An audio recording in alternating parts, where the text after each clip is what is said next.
Halo teman-teman, selamat malam. Senang sekali bisa menyapa teman-teman dan berjumpa dengan teman-teman malam hari ini di hari Selasa yang indah, yang manis.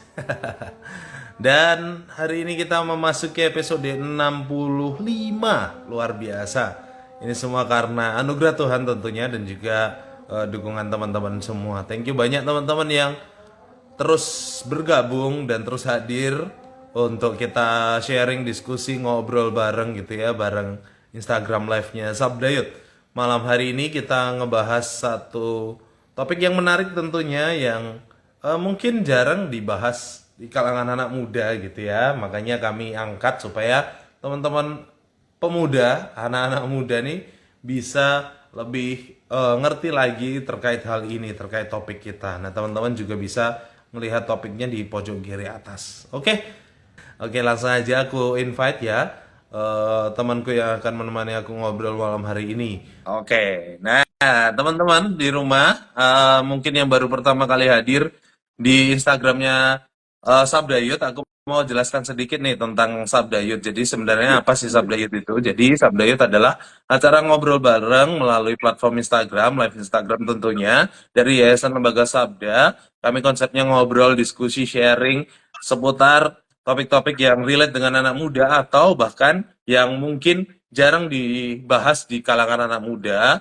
sebagai wujud dari visi kami, yaitu mempersiapkan anak-anak muda untuk menjalankan panggilan Allah bagi generasinya. Itu sekilas tentang Sabdayo teman-teman. Kiranya teman-teman yang hadir malam hari ini boleh stay sampai akhir, sampai nanti jam kurang lebih nggak sampai jam 8 teman-teman. Jadi masih bisa lah nonton timnas nanti ya. Jadi masih keburu, nggak usah terburu-buru teman-teman. Yang suka nonton bola, aku termasuk juga yang suka soalnya. Oke, sebelum kita mulai, kita alangkah lebih baiknya kita kenalan dulu nih. Dari Mbak Santi, terus Melisa, terus Bang Eli, nanti aku terakhir. Silakan. Ya, shalom teman-teman semua. Selamat malam. Ya, saya Santi. Saat ini saya tinggalnya di Karanganyar, tapi saya asli Solo dan melayani di Sabda bareng dengan Rey. Silakan, Mel. Ya, halo teman-teman. Perkenalkan, aku Melisa. Aku saat ini domisili di Solo. Terus usia aku 24 tahun. Saatnya aku juga pelayanan di Sabda. Salam kenal semuanya. Nice. Oke, Bang Eli. Oke, perkenalkan nama saya Elia Habel. Saya melayani keluarga, nggak hanya keluarga, saya juga melayani di gereja GP New Wine, terus juga seorang teolog senja lah. Teolog senja. Asik. Kalau kekinian nih, yang anak senja. Pasarnya anak senja. Oke, sekilas tentang aku teman-teman, aku Ray yang akan jadi host jadi Sabda itu sendiri. Teman-teman mungkin sudah nggak asing karena muka aku muncul terus ya. Kiranya nggak bosan, tenang aja minggu depan ganti temanku nanti hostnya gitu. Kami bergantian, akan selalu bergantian. Oke, teman-teman, kita akan mulai diskusi kita, tapi sebelumnya kita berdoa terlebih dahulu ya. Kak Melisa boleh berdoa? Silakan. Oke. Mari teman-teman kita berdoa. Tuhan, kami ucap syukur untuk malam hari ini, untuk pertemuan kami melalui Instagram Live. Kami akan mendiskusikan beberapa hal terkait disiplin rohani, kiranya Engkau yang menuntun dan membimbing kami. Dan kami juga berdoa untuk rekan-rekan yang saat ini menyimak juga Instagram Live ini, kiranya Engkau juga yang berkati mereka dimanapun mereka berada, sehingga perbincangan malam hari ini juga dapat mereka aplikasikan di dalam kehidupan disiplin rohani mereka. Terima kasih Tuhan, kami akan mulai Instagram Live ini, kami serahkan ke dalam tangan kasih kuasa-Mu, di dalam nama Tuhan Yesus kami berdoa dan bersyukur. Amin. Thank you. Nah, teman-teman nanti ketika kami sembari ngobrol, diskusi gitu ya, teman-teman di rumah silahkan juga mengajukan pertanyaan, pernyataan juga boleh, pendapatnya atau apapun lah seputar topik atau bagian yang sedang kita diskusikan. Jadi sembari kita ngobrol, teman-teman boleh banget silahkan ikut ngobrol gitu, karena kami mengajak teman-teman juga, bukan hanya kami berempat doang ya, tapi teman-teman di rumah juga silahkan. Nah, topik kita minggu ini atau hari ini teman-teman yaitu spiritual apa namanya disiplin. Spiritual disiplin ya teman-teman. Kayak ini berkaitan sekali dengan topik kita minggu lalu, yaitu strong foundation. Karena strong foundation, dasar yang kuat gitu, kita terus latih dengan spiritual disiplin minggu ini. Nah, sebelum kita ngebahas lebih dalam nih tentang spiritual disiplin nih, teman-teman, kita mulai dulu ya dari arti dari disiplin rohani atau spiritual disiplin ini sendiri ya. Teman-teman di rumah sekali lagi, silahkan ikut berkomentar. Kalau teman-teman tahu definisi arti dari disiplin rohani, silahkan juga bagikan ya, bukan hanya kami. Tapi kami berempat juga akan mulai, mungkin dari kita masing-masing ya, silahkan beri pendapatnya. Silahkan, menurut teman-teman apa sih arti dari disiplin rohani itu sendiri? Ya. Eh, Kalau ngomongin disiplin ya, aku berangkat dari disiplin dulu ya. Kalau disiplin tuh aku sempat baca di Kamus Besar Bahasa Indonesia, tentu karena kita orang Indonesia, itu disiplin itu adalah ketaatan atau kepatuhan terhadap aturan gitu. Nah, yang mungkin teman-teman juga paling sering ya jumpai itu disiplin di sekolah, disiplin berkendara, dan disiplin-disiplin lainnya gitu. Nah, disiplin ini tuh harusnya menjadi satu apa ya karakter atau satu habit gitu dalam setiap aspek kehidupan kita, entah kehidupan dengan sesama, berbangsa, bernegara, maupun yang terlebih penting adalah kehidupan rohani. Nah, kalau ngomongin disiplin rohani nih ya, kalau disiplin rohani itu bisa dijabarkan sebagai perilaku manusia untuk meningkatkan kualitas pertumbuhan rohaninya yang memampukan mencapai pertumbuhan yang lebih dewasa secara rohani. Itu sih Kak Rey. Ya. Ya, aku ya setuju dengan Melisa ya. Tadi Melisa sempat sempat bilang tentang habit gitu ya. Ya, aku pikir disiplin itu memang harusnya jadi habit. Karena itu habit ya berarti butuh komitmen, butuh tekad. Jadi itu harus benar-benar kalau latihan ya ini ya continue gitu ya, teratur gitu. Jadi kalau ini ngomongin disiplin rohani ya berarti ini suatu komitmen untuk bisa menumbuhkan kerohanian gitu atau untuk bisa semakin menyerupai Kristus ya, seperti itu sih menurut aku. Oke, teman-teman. Tentu sepakat sekali, apalagi khususnya aku tadi menyoroti dari yang Mbak Santi sampaikan gitu, bahwa mirip seperti latihan, dan memang itu yang Alkitab katakan gitu. Latihan badani kan terbatas gunanya, tapi latihan atau ibadah gitu ya, latihlah dirimu beribadah gitu ya. Karena banyak mengandung janji itu kata Alkitab. Jadi memang berbicara tentang disiplin rohani itu berbicara tentang latihan yang harus dilakukan terus-menerus. Orang kalau nge-gym, kebiasa nge-gym, terus berhenti sekali itu pasti beda. Akhirnya nggak mendapatkan hasil yang maksimal. Pun dengan disiplin rohani. Disiplin rohani ya butuh keterusan, continue tadi yang Mbak Santi sampaikan. Itu sih. Oke, kalau dari gimana ngomongnya agak biar sopan ya. Soalnya memang kalau pertama banget nih teolog senja omongannya nggak sopan. Menurut saya sendiri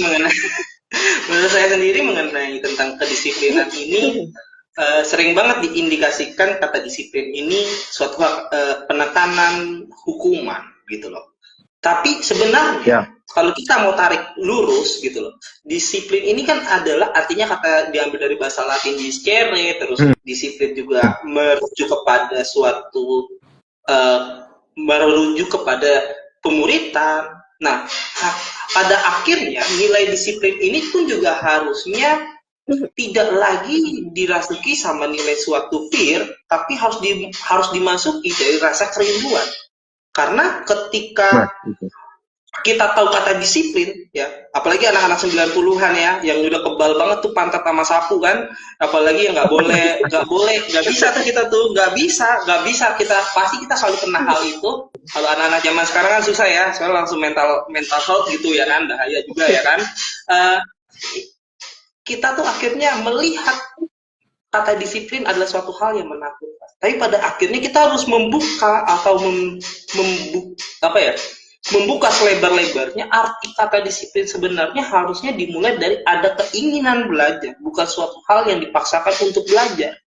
Nah, pada akhirnya gue setuju dengan kita semua, karena menyadari kedisiplinan ini bukan karena kita takut atau pengen takut dihukum atau takut seperti apa, tapi karena tahu gitu rasa disiplin itu perlu kita punya untuk membenahi diri dalam diri kita, entah itu di dalam spiritual, bukan entah dalam spiritual, maksud gue segala hal yang berbau spiritual pasti akan merujuk kepada suatu hal kebiasaan kita sehari-hari.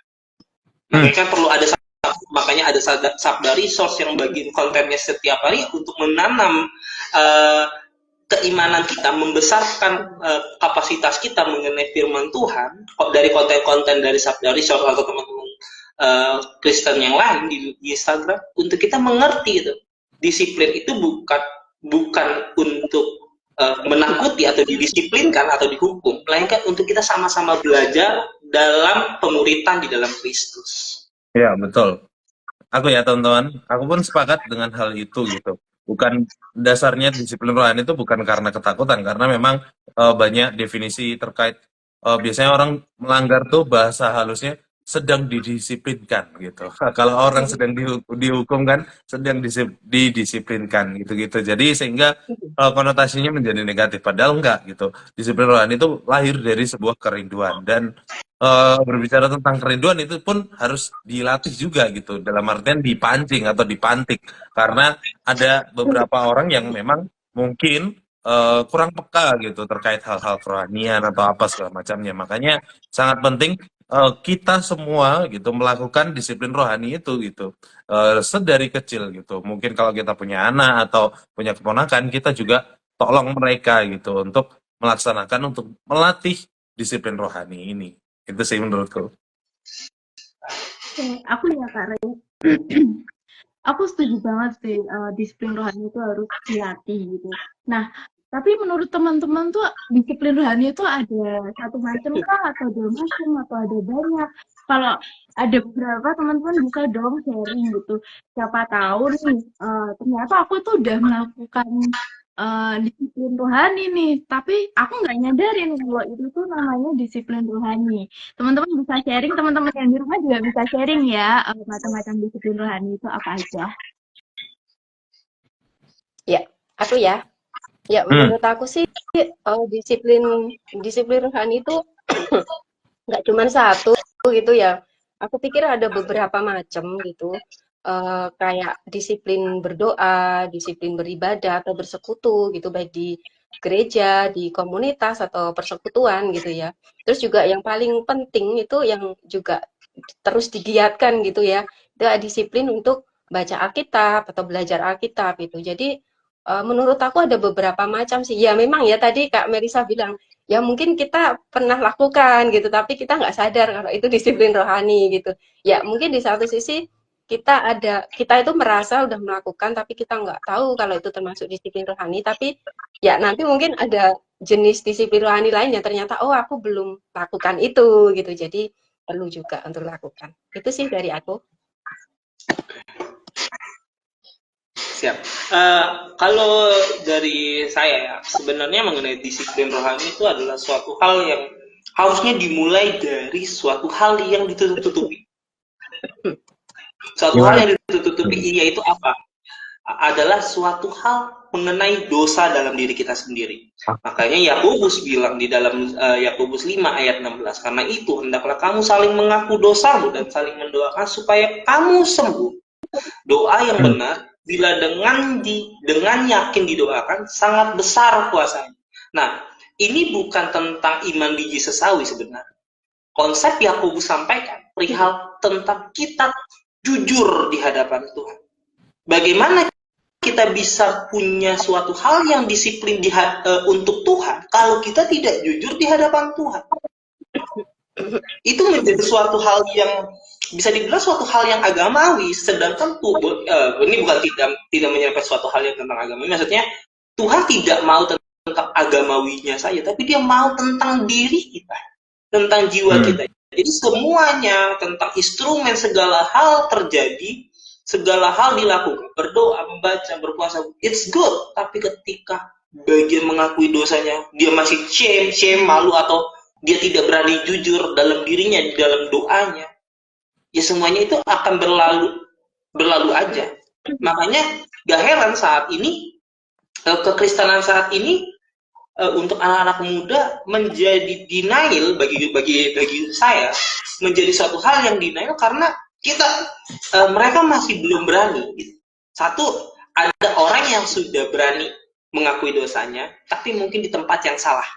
Makanya ini perlu ada Sabda Resort, teman-teman yang mau follow Sabda Resort, karena mungkin mereka juga punya layanan konseling. Jadi apa kepahitan kalian, mereka pasti saling mendoakan. Lalu karena hal ini, hal mengenai dosa ini, karena nggak semua orang mau terima tentang kita, setuju ya?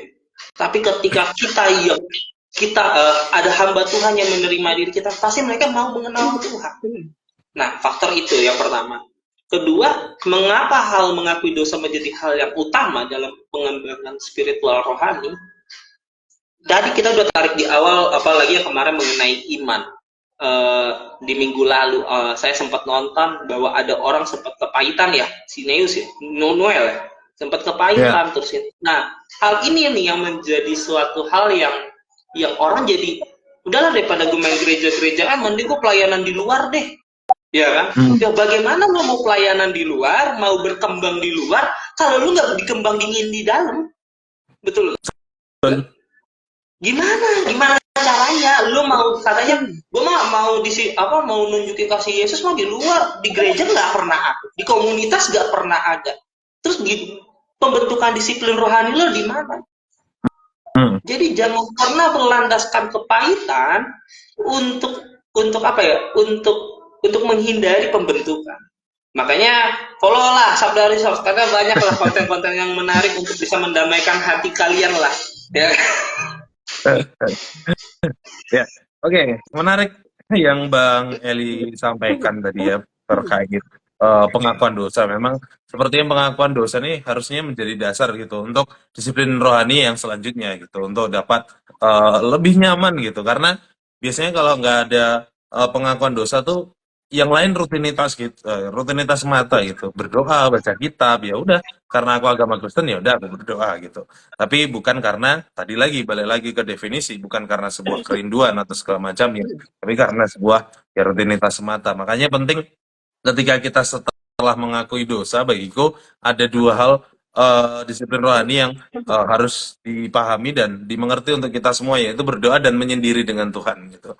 Karena ini dua hal yang berbeda menurutku. Karena kalau kita berbicara tentang berdoa tuh biasanya cenderung kita meminta sesuatu, menyampaikan apa yang menjadi keluh kesah kita gitu. Tapi kalau menyendiri dengan Tuhan tuh nggak banyak yang melakukannya tuh. Karena biasanya menyendiri dengan Tuhan tuh cenderung kita lebih diam mendengarkan apa yang Tuhan mau gitu.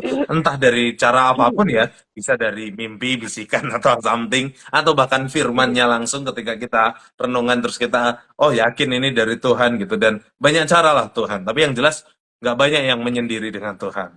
Nah, itu sih. Ya, aku nambahin sedikit ya. Oke, Mbak Santi Melisa dulu atau aku? Ya Mbak Santi dulu, nggak apa-apa Mbak.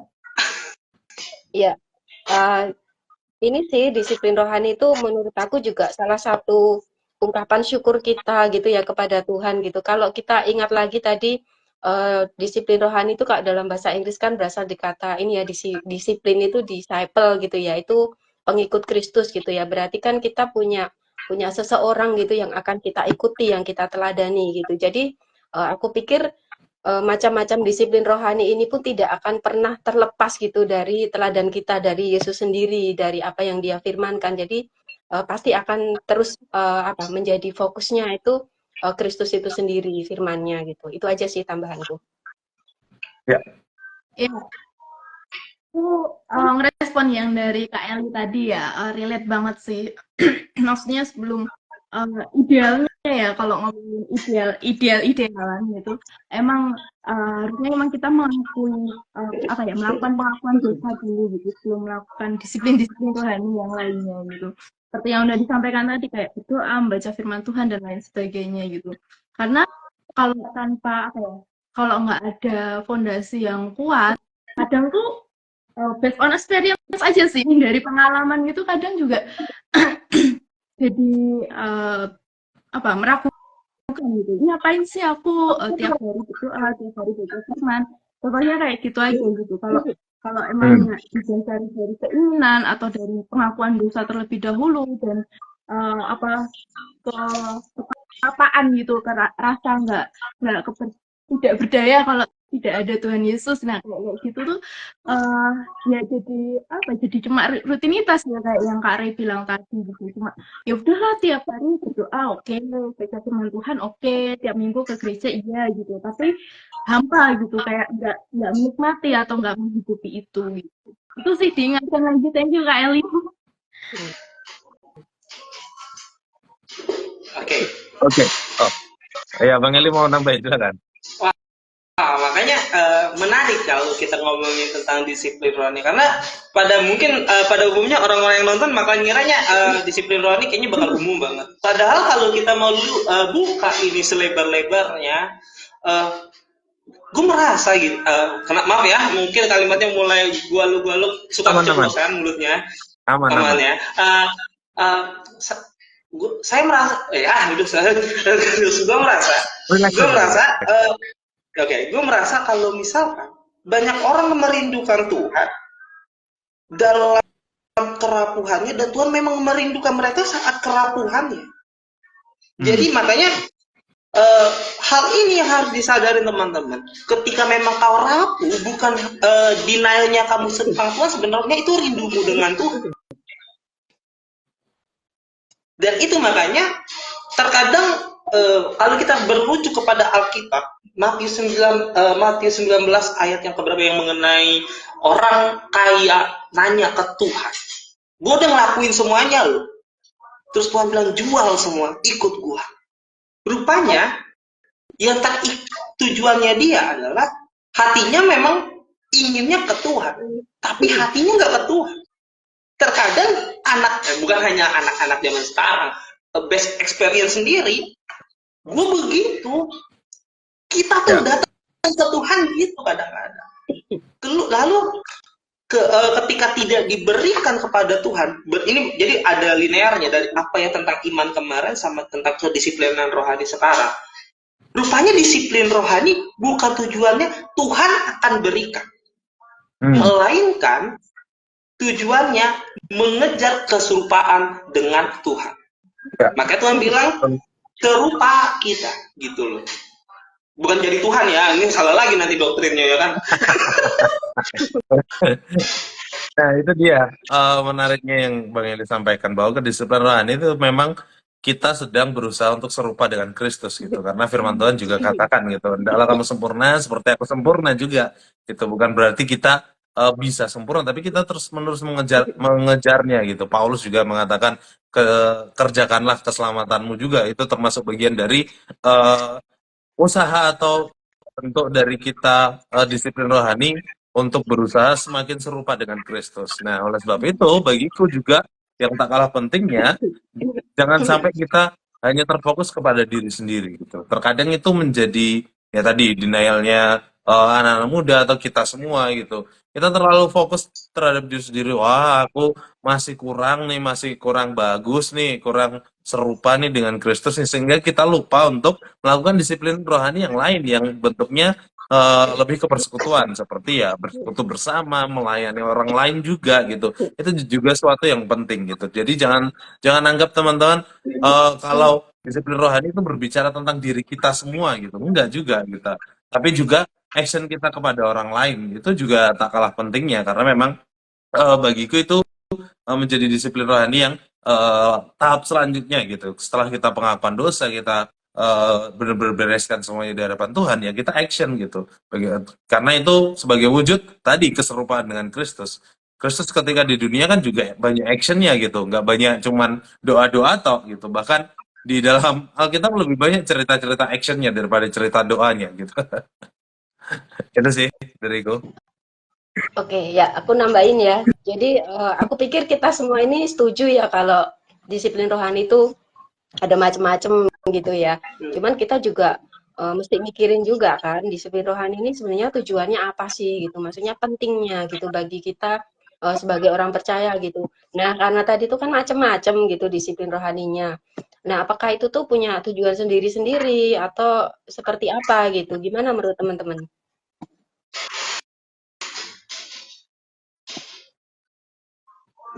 Ya Bang Eli mau jawab nih kayaknya, tapi ragu-ragu. Wah, Gas aja.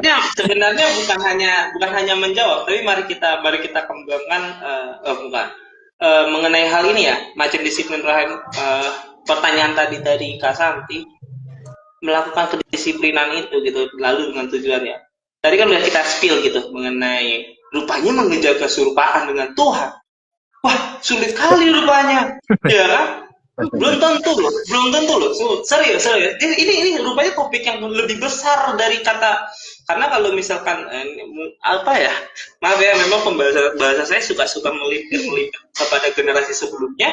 Eh, generasi sebelumnya membentuk disiplin dirinya dengan berpuasa, ini. Tapi rupanya ini hal yang bisa berkembang. Rupanya goalnya zamannya suatu ketika ini agak melintas ke sana, ketika zaman karismatik masuk ke Indonesia, kita belajar agak sedikit sejarah gereja Indonesia, maaf ya, maaf teman-teman. Ketika pemahaman tentang suatu hal yang disiplin perpuluhan terus ibadah, goalnya untuk mencapai dan menggapai. Sedangkan Yesus nggak pernah bilang itu. Matius 5 sampai dengan Matius 8, khotbah di bukit. Tuhan malah bilang, berbahagialah kau yang miskin di hadapannya, karena kau yang punya kerajaan surga. Tapi apakah orang Kristen siap miskin? Nanti dibilangnya, kan Tuhan kita udah miskin, maka kita kaya. Kagak ada padahal ayatnya. Iya kan? Lalu fungsi disiplin rohani apa? Nah, kalau menurut saya, fungsi disiplin rohani ini bukan hanya tentang pertumbuhan rohani saja, melainkan pertumbuhan karakter untuk kita menjadi terang di dunia ini. Ya, betul. Karena memang manusia menghindari kegagalan, tapi Tuhan mencintaimu walaupun kau gagal. Dan hal ini yang harus bisa direnungkan secara dalam diri kita. Karena gini, merubah karakter itu bukan kayak merubah diri kayak Power Ranger, ada chip berubah ya kan, terus besoknya berubah lagi seperti semula. Karena gue dididik seperti itu dulu kan, berubah kak dalam hati gue, memang berubah secepat itu ya. Itu didikan orang tua, apalagi udah Batak ya kan, wah pasti udah hajar tuh kan, apalagi kalau nggak sekolah minggu. Nah, sampai pada akhirnya best experience, gue menyadari tentang perubahan yang secara cepat, tapi tidak pada ketepatan yang tepat. Bukan artinya kita meragukan Tuhan dalam hal ini. Puji Tuhan kalau memang ada orang segini langsung bisa berubah. Memang tiada yang mustahil begitu. Tapi sejauh ini gue belum menemukan orang yang langsung berubah stay. Belum menemukan. Tapi ada proses perubahan, karena gini, setiap perubahan ada suatu gunung-gunung yang harus mereka lalui. Dan setiap gunung ada angin yang menerpa kita untuk menjatuhkan diri kita. Nah, hal ini merujuk kepada disiplin rohani kita. Ketika disiplin kerohanian kita tepat gitu, kita tidak berubah karena pengen deketin pacar, pengen deketin cewek, pengen deketin cowok, karena kita nggak bisa denial dengan hal itu. Terkadang kita nggak boleh tutup mata tentang hal itu. Kadang kita harus terlihat rohani di hadapan orang yang kita suka. Kejahatan teolog apa ya, agak sedikit kayak gini. Tapi hal ini yang harus bisa kita ubah. Kita jangan terlalu bukan terlihat. Bagus memang bisa stay, tapi kalau misalkan ketika pahit tetap bisa baik, bisa benar gak? Nah, makanya fungsi daripada manfaat disiplin rohani ini adalah merubah diri kita sendiri dan menerima diri kita sendiri. Karena ketika kita gagal menerima diri kita sendiri, ya kita gagal menerima Tuhan secara utuh. Dan kita gagal menerima keselamatan secara utuh. Begitu sih dari gue. Ya, sepakat. Kalau memang merubah karakter tadi, aku pertegas lagi ya, merubah karakter juga selain dari mengubah kerohanian atau mengembangkan, meningkatkan kerohanian kita, tapi juga menjadikan kita tuh karakternya serupa dengan Kristus gitu. Dan itu by proses gitu, perlahan gitu. Dan mungkin ada yang nggak kelihatan sama sekali gitu, karena memang hasil, kalau berbicara tentang hasil ya masing-masing gitu. Ada yang mungkin cenderung cepat, ada yang cenderung lambat, bahkan mungkin kelihatan nampaknya kok nggak ada perubahan, nggak ada pertumbuhan, peningkatan gitu. Tapi aku pribadi sih percaya kalau semua butuh proses, dan kalau yang terlalu cepat malah justru kayak tadi ternyata motivasinya salah. Aku pun pernah merasakannya gitu. Aku sendiri berubah 180 derajat ketika berjumpa dengan wanita, tapi juga berubah kembali 180 derajat. Akhirnya muter doang udah 360 derajat ternyata ketika buyar juga hubungannya. Jadi ya memang semua butuh proses, lebih baik perlahan menikmati prosesnya gitu, tapi tidak stagnan gitu. Maksudnya ada progres yang jelas, peningkatan yang jelas walaupun kecil-kecil ya, sedikit demi sedikit tapi ada gitu. Itulah manfaat dari disiplin rohani untuk meningkatkan kelas kita sebagai manusia yang semakin serupa dengan Kristus. Itu sih. Ya, kalau aku setuju sih sama Kak Rey sama Kak Eli gitu. Eh, ya pertama emang harus punya motivasi yang benar gitu. Kenapa kita melakukan disiplin rohani? Atau karena ya tadi kalau Kak Rey cewek gitu, atau karena ada bestinya, atau karena ada crushnya gitu kan? Enggak gitu. Apa motivasi kita melakukan disiplin rohani itu harus dicari tahu dulu gitu. Harus harus ditemukan benar-benar. Oh, aku tuh melakukan disiplin rohani bukan karena eh seseorang atau karena sesuatu gitu, tapi murni gitu karena Tuhan gitu. Kayak tadi udah di beberapa ayat ya yang kenapa kok disiplin rohani itu penting dan sebagainya gitu. Nah, menurutku dengan motivasi yang benar ini juga mempengaruhi pertumbuhan rohani kita gitu. Kayak aku tadi sempat singgung gitu kan, kalau nggak bener di awalnya atau base-nya nggak bener, itu nanti tuh ke depannya atau apa yang dilakukan itu tuh cuma jadi rutinitas dan kosong gitu, cuma jadi keseharian aja gitu dan lewat, nggak ada feel-nya, nggak ada perasaan apapun ketika melakukan disiplin rohani tersebut gitu. Tapi dengan adanya motivasi yang benar itu tuh rohani kita juga akan bertumbuh gitu. Kayak Kak Rey bilang, entah tumbuhnya cepat atau lambat, tapi itu pasti akan bertumbuh gitu. Dan kenapa kok kita bisa bertumbuh? Ya kita udah tahu motivasi kita itu apa gitu, yaitu lebih dekat ke Tuhan, lebih mengenal Tuhan. Kita mau melayani Tuhan dengan apa yang kita punya, dengan kehidupan kita dan sebagainya gitu. Nah, dampaknya itu tuh juga bisa dirasakan gitu, nggak cuma dirasakan secara pribadi, nggak cuma diriku sendiri yang rasain, tapi juga dalam pelayanan, entah pelayanan gereja atau pelayanan di tempat-tempat yang lain, itu juga pasti akan terdampak gitu. Dan melalui disiplin rohani ini juga kita bisa tahu gitu, apa sih talentaku, apa yang Tuhan percayakan sama aku untuk aku bisa melayani orang lain, untuk bisa memenangkan jiwa dan sebagainya. Nah, aku pikir itu sih manfaat dari disiplin rohani gitu. Ya, aku nambahin dikit ya. Ya, setuju dengan teman-teman yang tadi udah disampaikan gitu ya.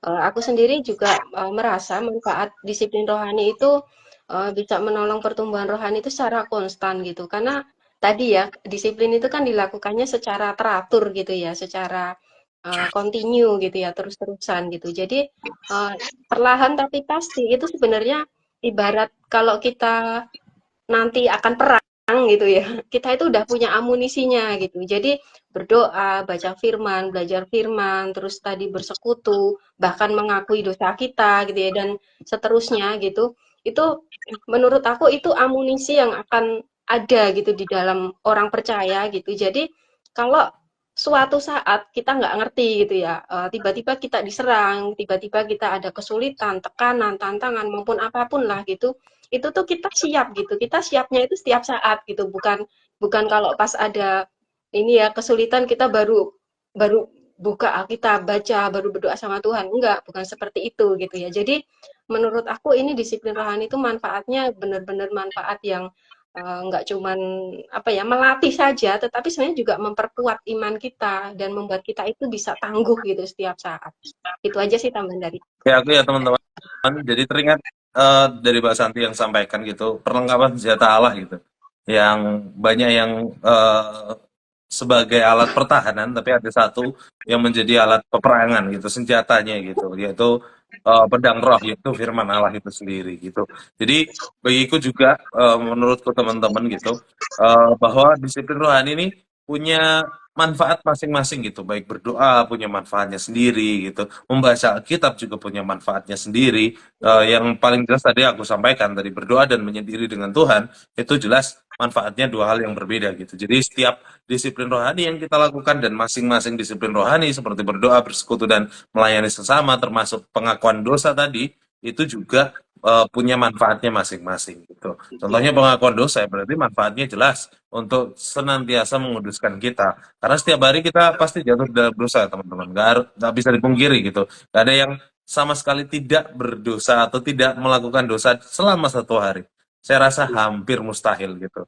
Mungkin ada, mungkin. Tapi aku agak skeptis sih dengan Soalnya keadaan belum itu. ada datanya juga ya. Ya, Kita makanya, kumpulin orang satu hari nggak berdosa susah.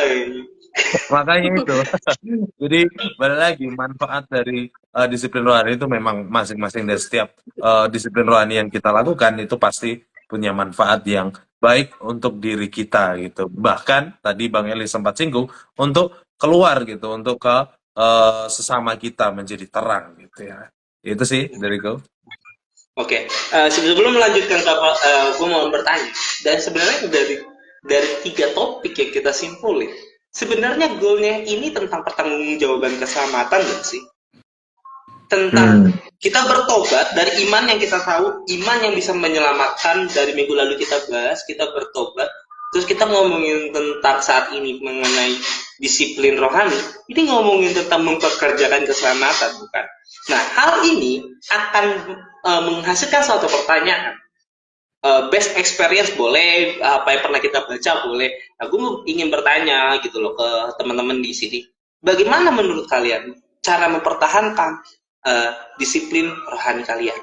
Karena kan itu yang kita bahas ini sebenarnya kesimpulannya tuh kalau menurut gue ya dari instrumen-instrumennya itu kayak ya kita eh, disiplin kerohanian untuk memperjuangkan keselamatan, bukan membeli keselamatan. Gitu. Nah, silakan. Ya, aku ya teman-teman.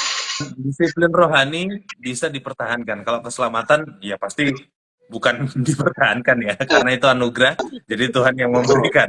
Jadi kita disiplin rohani itu sedang mempertahankan disiplin rohani ya, bukan mempertahankan keselamatannya tadi.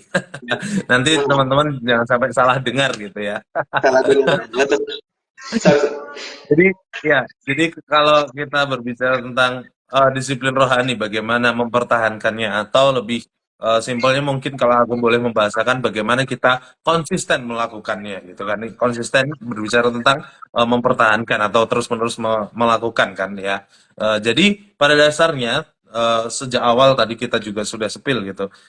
Haruslah spiritual disiplin atau disiplin rohani itu berangkat dari sebuah kesadaran atau kerinduan kita gitu, bahwa keselamatan Tuhan telah berikan gitu. Kalau itu kita miliki kesadaran itu, maka ada kerinduan dalam diri kita untuk bergerak gitu, bergerak maju terus bertumbuh dalam iman gitu ya. Terus berusaha mengenal Dia yang memberikan anugerah yang besar itu juga gitu ya. Jadi atas kesadaran itulah kita akan bisa mempertahankan atau setidaknya banyak melakukan disiplin-disiplin rohani. Jadi tidak bergumul di situ-situ aja. Kalau bergumul di situ-situ aja kayaknya juga menjadi pertanyaan gitu. Kalau kita nggak banyak melakukan disiplin rohani gitu ya. Tapi yang jelas bagiku mempertahankan disiplin rohani salah satunya dengan kesadaran akan anugerah Tuhan yang besar itu sih. Itu dariku. Ya, aku nambahin juga. Menurut aku sih cara mempertahankan disiplin rohani ya aku setuju juga dengan yang tadi disampaikan Re ya. menurut aku juga memang ini jadi satu ungkapan syukur kita gitu untuk kita bisa mengikut Kristus gitu yang sudah menebus kita gitu. Ya, aku sendiri merasa kalau disiplin rohani ini kalau misal eh, awal-awal gitu ya orang melakukannya gitu kan bisa jadi berat gitu ya. Jadi nggak ada salahnya gitu untuk bisa melakukan disiplin rohani ini tuh secara komunal gitu atau di dalam satu komunitas gitu. Jadi kalau misalnya itu disiplin belajar Alkitab, ya boleh gitu ya kita bisa melakukannya dengan teman-teman kita di gereja atau mungkin teman-teman sekantor gitu ya yang seiman gitu. Jadi disiplin rohani ini menurut aku ya bisa pribadi ya bisa korporat gitu. Kita bisa berdoa sendiri tapi kita juga bisa berdoa bersama-sama dengan orang-orang di dalam gereja kan. Jadi ya itu bisa menjadi salah satu cara mempertahankan. Terus yang kedua menurut aku juga yang paling penting adalah uh, kita mesti sadar gitu ya. Kita mesti mengakui bahwa disiplin rohani ini tidak akan pernah terpisah gitu dengan yang namanya Injil gitu. Jadi sebenarnya Alkitab itu cukup gitu untuk bisa menjadi panduan kita dalam melakukan disiplin rohani gitu ya. Di kitab 1 Timotius juga dikatakan ya bahwa kitab suci itu pun juga di sana dituliskan gitu. Apa yang dituliskan oleh Allah itu bisa untuk mengajar kita, untuk bisa membimbing kita, bahkan untuk bisa menegur kita juga gitu kalau kita salah gitu. Jadi banyak gitu praktek-praktek disiplin rohani yang ada di dalam Alkitab yang itu sebenarnya bisa kita lakukan gitu. Jadi ya itu sih menurut aku yang paling penting karena gini kadang ada orang tuh bisa memikirkan melakukan sesuatu yang rutin, teratur gitu ya, continue dan dia merasakan ada manfaatnya dan dia bilang itu disiplin rohani gitu. Padahal ternyata praktek-praktek itu tuh tidak ada di Alkitab gitu. Nah, itu juga bisa jadi seperti itu. Jadi ya menurut aku Betul, betul. mesti punya pandangan yang tepat bahwa disiplin rohani tidak akan pernah terpisah dari yang namanya Injil. Karena kalau kita bisa melakukan disiplin rohani itu, maka ya Kristus sendiri yang akan dimuliakan gitu, bukan kita yang bisa gitu ya, tapi memang Kristus sendiri yang akan terlihat di sana dan dia yang akan dimuliakan. Itu tambahan dari aku. Ya, sepakat sih sama Mbak Sandri tadi sempat mention itu ya disiplin rohani bisa corporate komunal gitu nggak cuma sendiri gitu. Tapi aku mau sedikit sharing gitu. Mungkin ada aku kasih sedikit sedikit sih. Ini juga dari pengalamanku gitu karena Banyak aku juga nggak ada apa-apa. gitu. Nggak sih Kak Ray?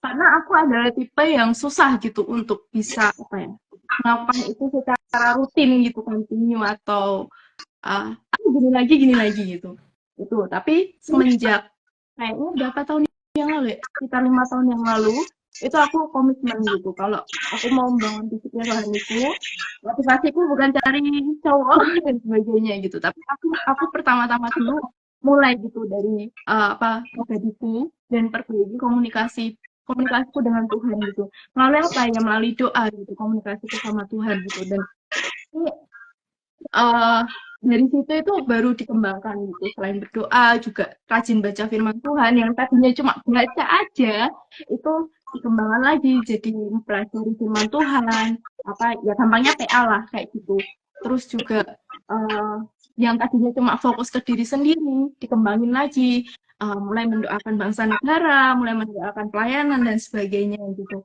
nah kalau singkat dari aku sih bisa mulai dulu gitu fokus at least 2 disiplin rohani dulu lah nggak usah banyak-banyak gitu selain teman-teman mengakui dosa keberdosaan dan ketidakmampuan kehampaan gitu tanpa Yesus itu bisa juga mulai berdoa mulai PA bisa berkelompok bisa juga pribadi atau individu nah kalau pribadi biasanya menolong untuk bisa aja itu kalau aku pengalamanku aku subscribe gitu doa harian gitu karena banyak banget kan sekarang di Sabda pun ada gitu namanya kalender doa Sabda kalau pertamanya emang mendoakan secara pribadi pergumulan pribadi komunikasi sama Tuhan minta cukup dan sebagainya terus ditambahlah kita mendoakan bangsa negara mendoakan pelayanan dan sebagainya gitu nah kalau udah dan juga tuh tiap tiap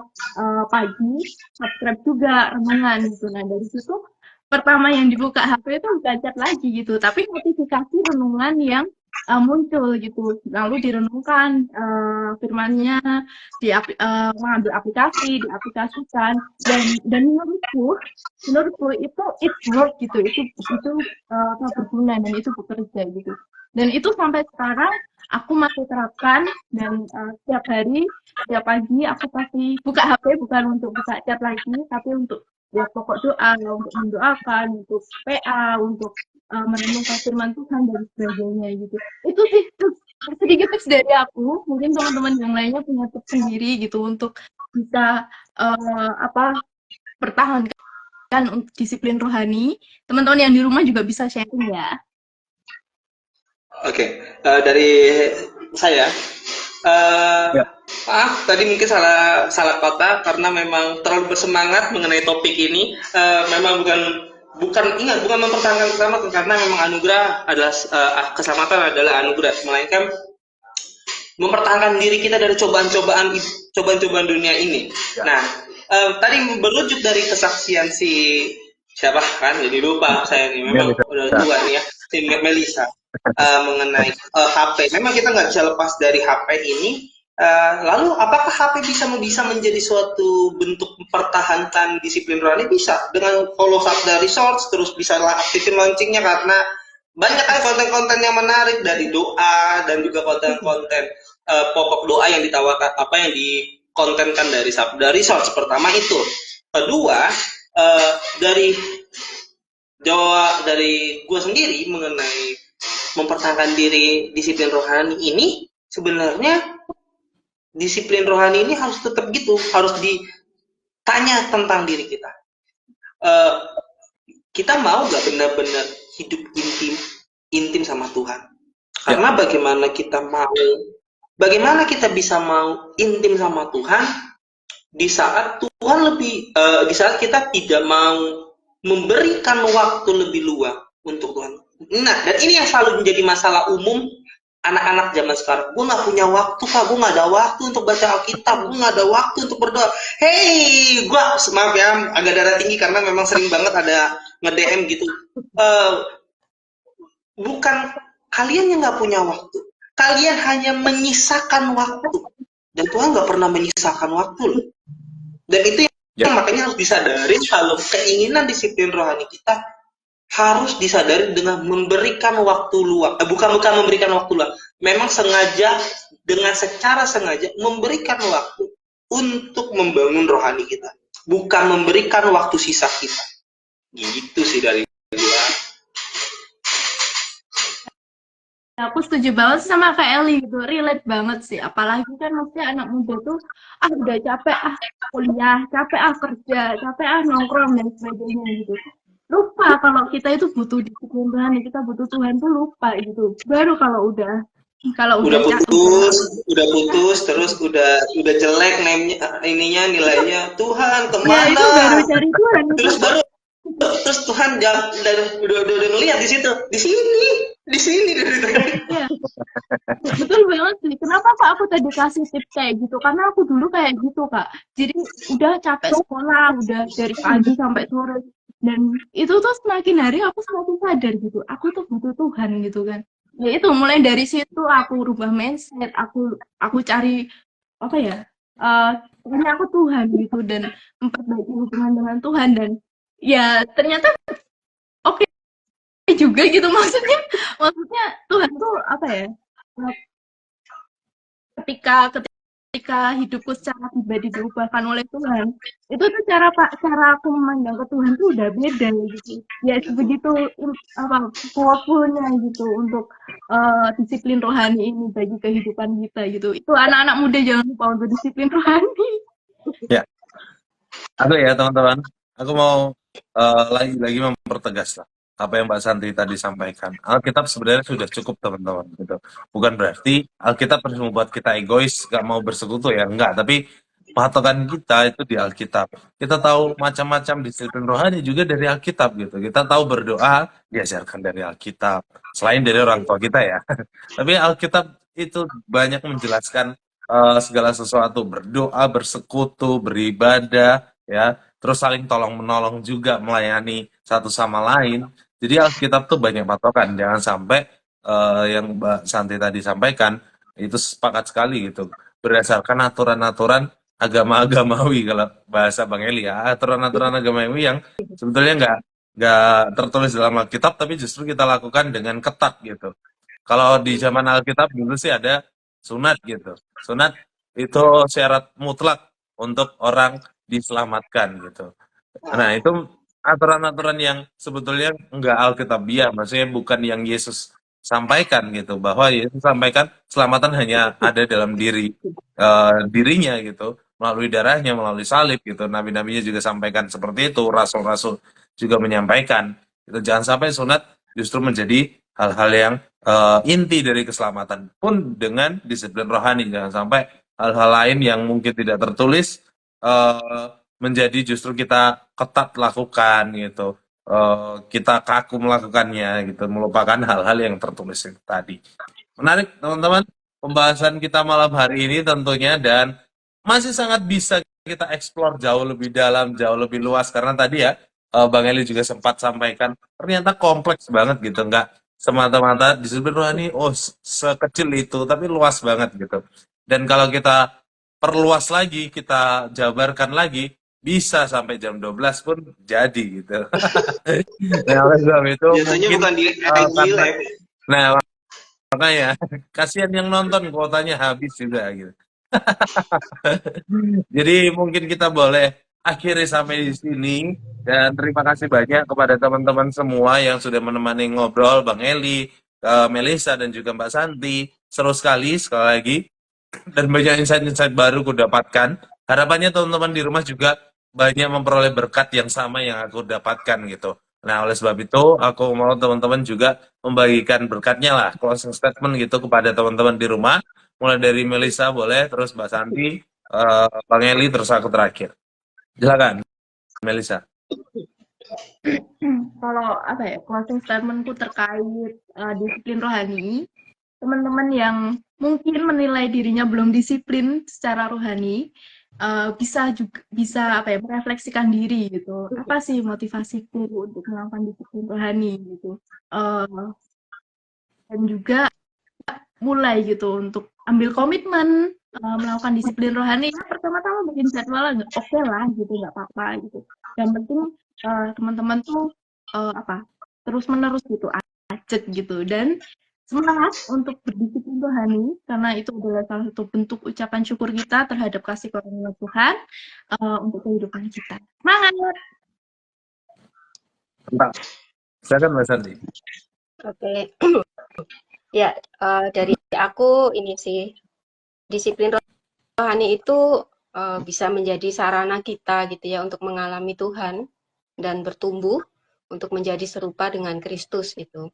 Tapi kita juga mesti ingat gitu ya, disiplin rohani itu harusnya berasal dari Alkitab gitu, tidak akan pernah terpisah dari Injil, tidak akan pernah terpisah dari untuk memuliakan Tuhan. Jadi kalau praktek disiplin rohani ini bisa dilakukan dengan benar, ya nanti apa namanya, disiplin rohani ini akan membawa kita gitu untuk membawa kita untuk semakin mengenal Tuhan, serupa dengan Dia, dan pastinya Tuhan dimuliakan. Semangat! Ya. Statement terakhir aku ya mengenai disiplin rohani ini. Aku ngambil kutipan dari almarhum bapak rohani saya sendiri, Pastor Adit, dibilang jangan kasih titik di saat Tuhan masih kasih koma. Ya. Untuk teman-teman yang mungkin gagal, mungkin sempat merasa kecewa, Tuhan tidak menjawab doanya, Tuhan tidak menjawab pergumulannya. Tuhan bukan ngasih titik gitu buat hidup kamu, melainkan Tuhan masih kasih koma untuk jalan hidupmu.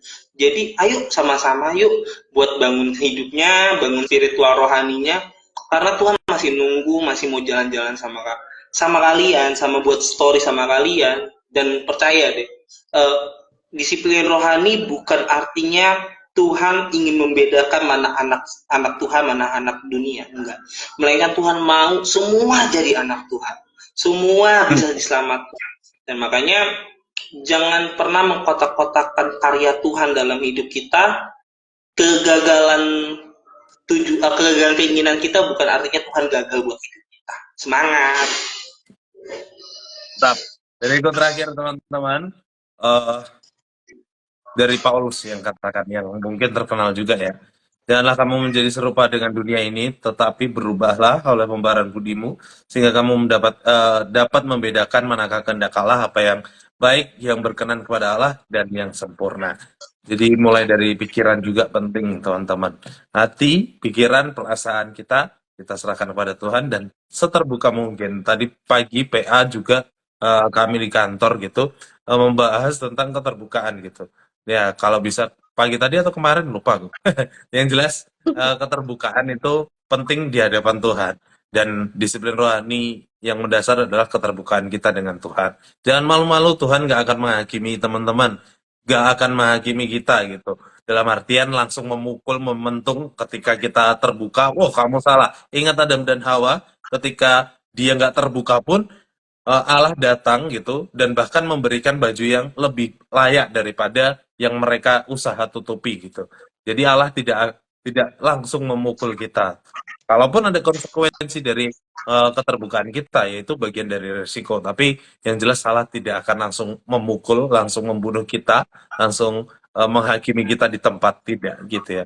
Tapi Dia akan mengasihi kita, membalut kasihnya itu lebih dulu. Jadi jangan ragu-ragu untuk melakukan disiplin rohani, karena disiplin rohani akan mengubah karakter, pikiran kita, akal budi kita semakin serupa dengan Kristus. Tuhan Yesus memberkati kita semua. Thank you banyak teman-teman. Sekali lagi Bang Eli, Kak Melisa, Mbak Santi, thank you sudah menemani aku ngobrol sepanjang kurang lebih 1 jam nih, menarik sekali. Dan kita akan jumpa lagi ya teman-teman minggu depan di hari yang sama, hari Selasa jam 7 malam. Dengan topik yang baru, dengan topik yang lebih menarik lagi tentunya yang kita akan bahas, yaitu Purpose Driven Life. Mungkin teman-teman ada yang gak asing dengan kata-kata tersebut, ya. Nah, besok kita diskusikan bareng-bareng ya. Oke, kita tutup diskusi kita malam hari ini. Minta dengan kasih Kak Elisa, boleh menutup kita dalam doa. Oke, mari kita satu dalam doa. Bapa yang baik yang kami sembah dalam nama Yesus Tuhan kami, Tuhan terima kasih atas kasih-Mu, atas anugerah-Mu, kami bisa berbicara lewat media online ini untuk membicarakan pribadi-Mu, membicarakan kasih-Mu, untuk kami bisa sabarkan ke ujung bumi ini Tuhan. Tuhan, kami percaya apa yang kami sampaikan tidak sia-sia, bukan hanya bisa terberkati, melainkan bisa mengingatkan kami dan memberkati kami sendiri untuk pentingnya kami untuk terus membangun hubungan kami denganmu lewat kedisiplinan rohani kami ini. Di dalam nama Yesus, kami percaya Tuhan, anugerah-Mu, pengampunan-Mu selalu ada untuk kami. Di dalam nama Yesus kami yang hidup. Amin. Amin. Thank you banyak teman-teman. Sampai jumpa minggu depan. Salam. Dah. Dah, Tuhan berkati. Selamat